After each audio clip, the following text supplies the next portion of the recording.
Welcome to our channel once again. This is Primetime Analysis. Now, the question about cost of living has been the devil that keeps haunting President William Ruto and his Kenya Kwanza regime for the better part of their first year in office. And one thing that is conspicuous is that they promised Kenyans that they will deal with the question of cost of living differently. Now, I want you to take a listen to some of these clips and get to understand the stand that William Ruto took when it comes to addressing issues related to cost of living. In his inauguration speech on Tuesday this week, President William Ruto made it unequivocally clear that his government was on a mission to do away with fuel subsidies, which had gobbled up 144 billion shillings worth of taxpayer funds. A day later, during its monthly pump price review, the Energy and Petroleum Regulatory Authority would effect a 15.6 billion shillings month-on-month slash in the fuel subsidy as it did away with the cushion on super petrol and slashed the subsidies on diesel and kerosene. We have agreed as a government that we are not going to be subsidizing consumption. That is why we are going slow on matters to do with subsidizing consumption.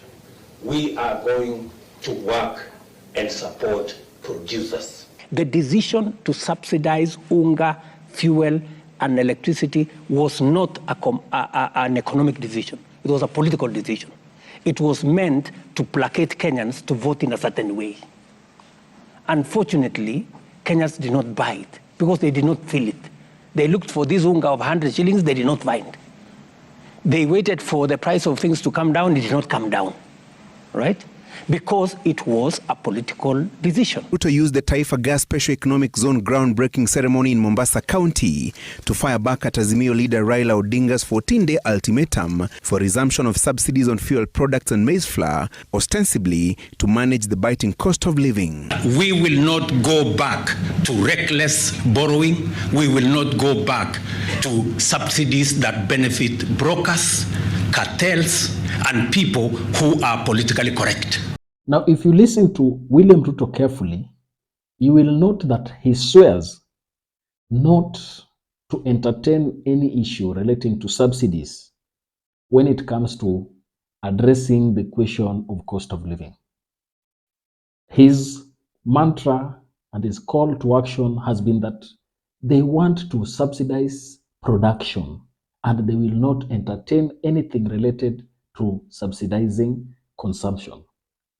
When the opposition called for subsidies for unga, for subsidies on fuel, they retorted back and said that we will not have such kind of a solution in our government, and that you had your time and it was proven that fuel subsidy is not sustainable. And in fact, he went further to give it an allegation that the fuel subsidy that was done was being paid to cartels, and that was injuring Kenya's economy.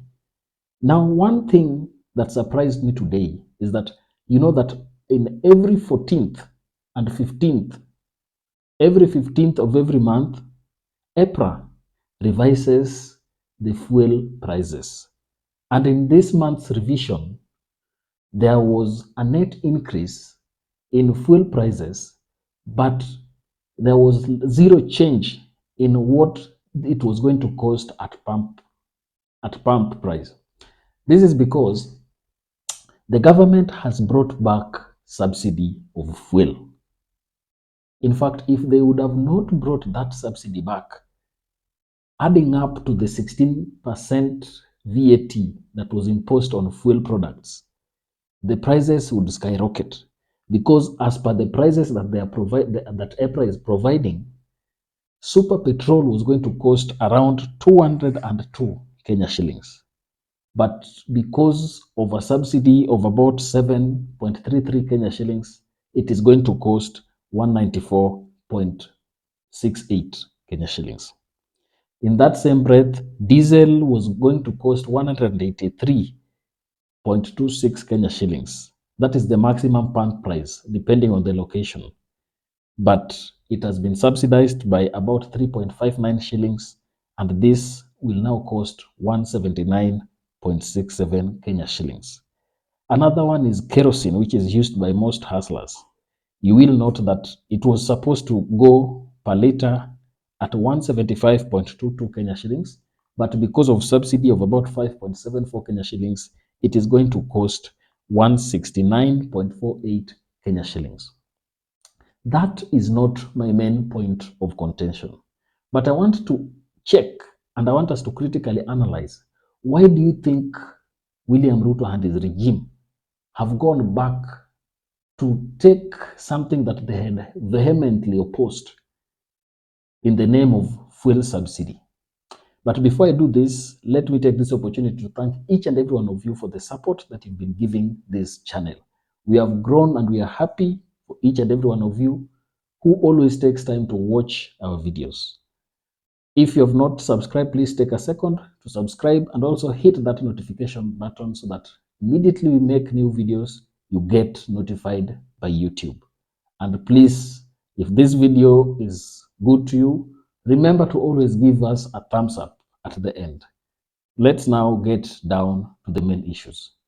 I want us to look at the reasons why William Ruto has reverted and taken up this issue about fuel subsidy.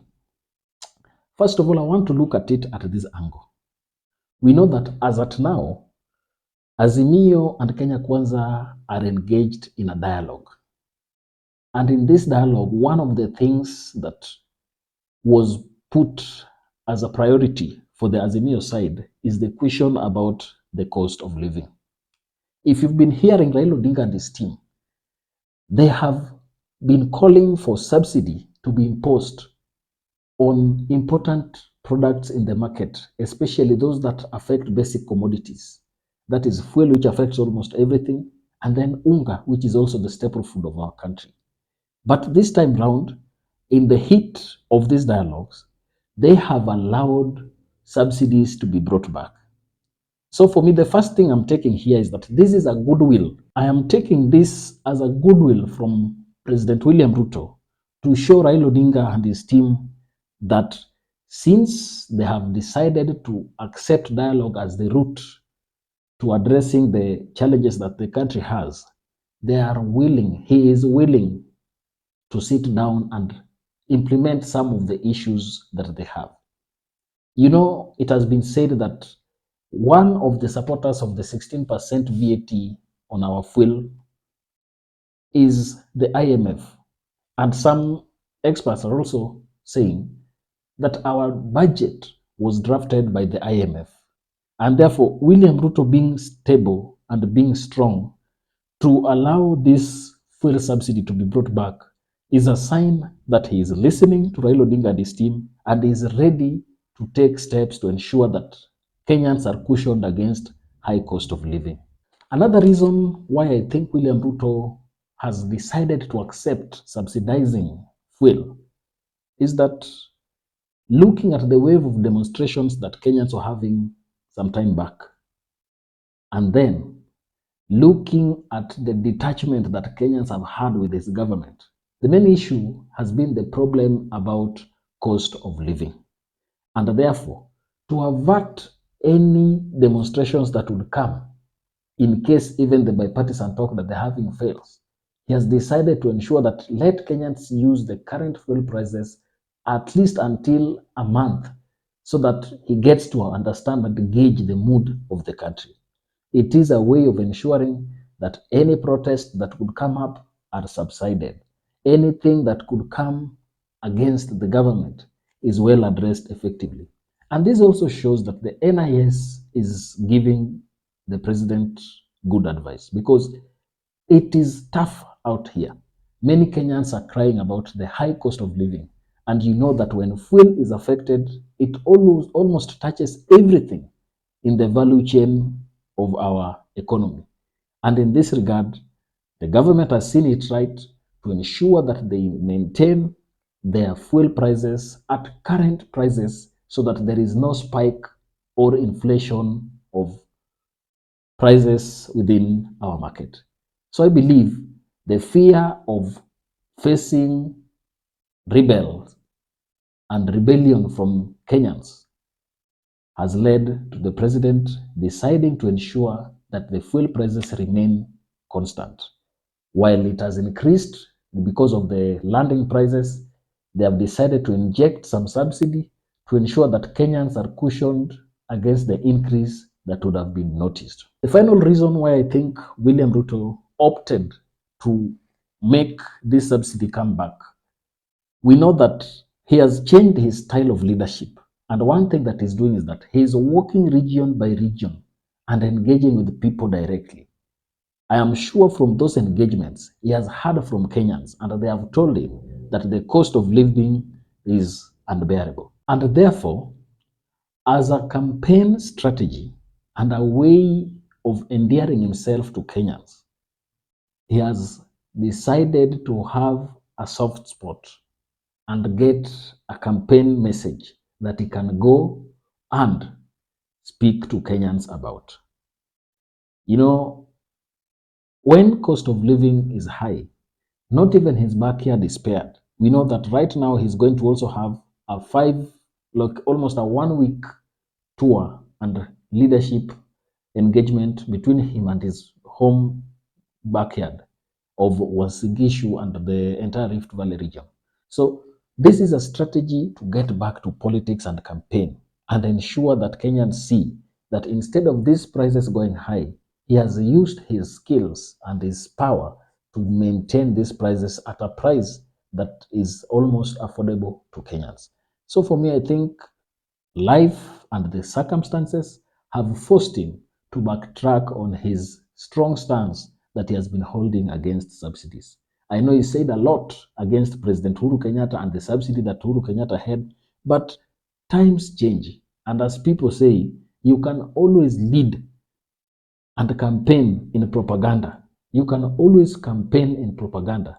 But when it comes to leading and running an economy does not work with propaganda.